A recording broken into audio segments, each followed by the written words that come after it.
the Salaf is that should be a part of our common vocabulary as Muslims.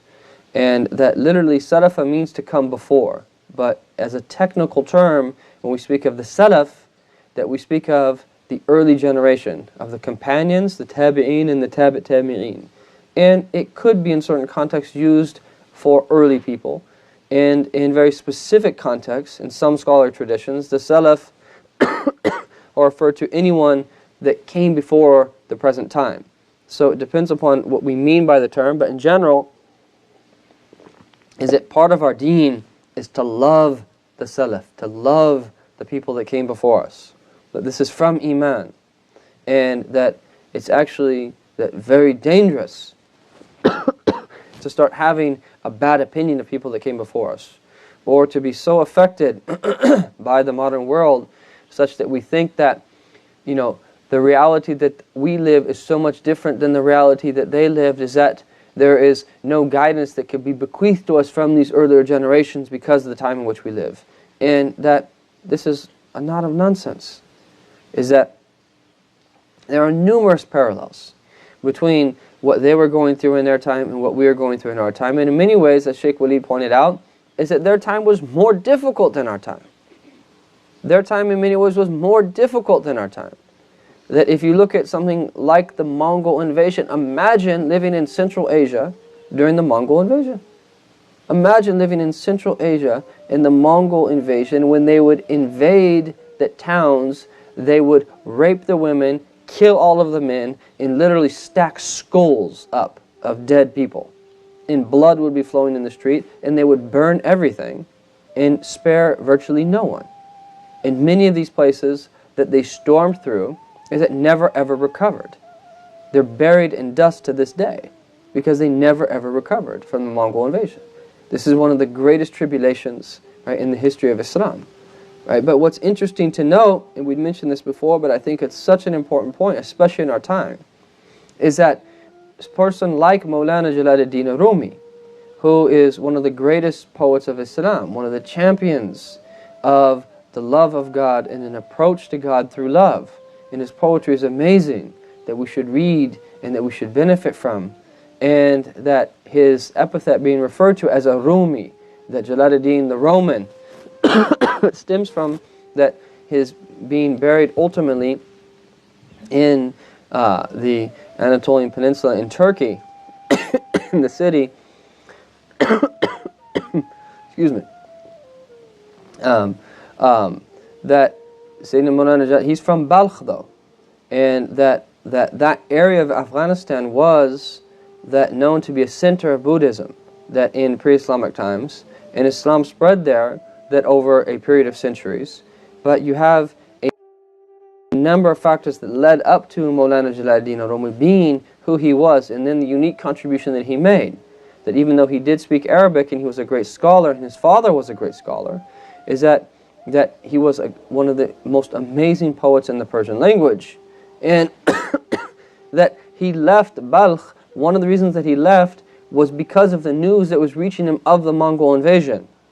And as he went west rather, that he eventually meets with Attar, that one of the other great poems of the Persian literary tradition, and that his teacher Attar, that recognized that this person was special, just as that the Shaykh who pollinated his soul, that Shams Tabriz, also recognized the same thing, and saw him early on in his life and then met with him at a later time. But the point of all this is Attar was killed by the Mongols. And there's not one reference in the entire Mithnawi to the Mongol invasion.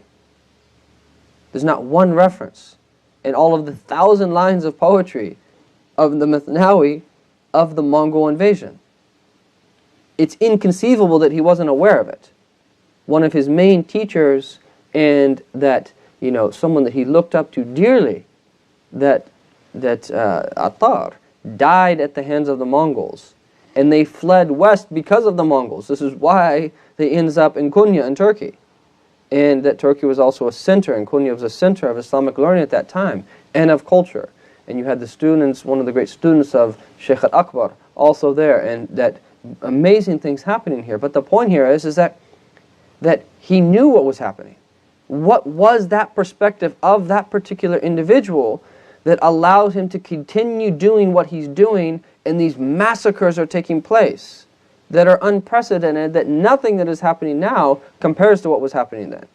As horrible and treacherous and terrible as things are now. I'm not trying to say that things are not horrible. Right? As we enjoy ourselves in the beautiful weather here and are about to go eat breakfast in that Toronto. But my point here is though, what was that understanding that he had? That there's not one reference, there's not one complaint.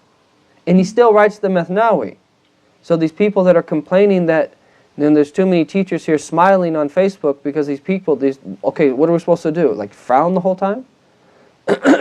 Just be, mean to people and not smile ever again in our lives? Or are we supposed to understand that we are here in this particular, Allah has put us here. We did not put ourselves here. We are here right now in this moment. And we are required before our Lord to do what is right in any given moment. And our goal here in this particular moment and in our particular communities is to have iqamat ad-deen, establish this deen. We have to establish the deen in our own selves, in our own families, in our communities. And if we do that, it is not only a success for us, it is a success for the entire ummah of the Prophet ﷺ. That yes, we should be deeply tortured and pained by everything that is happening to any human being that is by way of injustice and wrong in the world. Yes, especially with Muslims, that we should be especially pained and be inside, because Muslims are like one body. However, we cannot let anything that is happening anywhere worldwide, even though we have a collective history of Muslim, and every individual history is a part of the collective history of Muslims, that we cannot let that prevent us from doing what we need to do. Is that we have to have iqamat deen here, in these lands, in our own lives. And that no matter what is happening in the world, nothing can preoccupy us from that. And that if we let things preoccupy us from that, and we have a reckless type of activism that is not well thought out, and that is passionate and closer to the lower, the caprice of the lower soul, is that in and of itself is not going to help the situation, right? What is going to help the situation ultimately is people returning back to the deen. And that it's a very simple equation.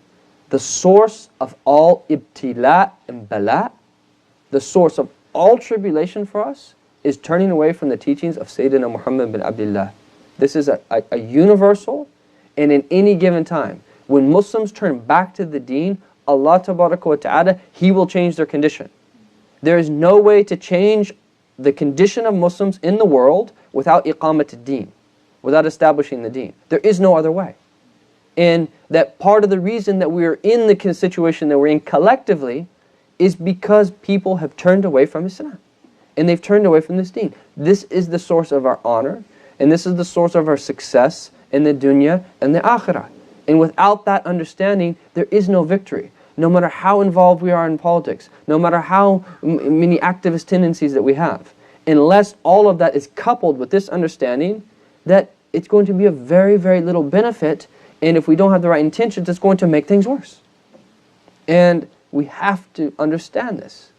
Why didn't think about this? Mevlana Rumi was aware of what was happening in the Mongol invasion. Not one reference. Not one reference. And none of the ulama of his time said that, why aren't you talking about the Mongol invasion? Why isn't your book only focused upon activism and gathering armies together to be able to fight the Mongols? Why wasn't that their understanding? We should really take heed to this. We should really take heed. Right? Look at Salah ad-Din Ayyubi. Look at the period that preceded Salah ad-Din Ayyubi. Look at the whole reason that Imam al-Ghazali authored the Ihya Ulumuddin. That what was their understanding? They understood very clearly, without self-transformation, there is no way for our condition outwardly to transform. This is set in stone, period. This is the way that it was for the early period, and this is the way it is for our period and every period in between. Without this understanding, we quite simply cannot move forward.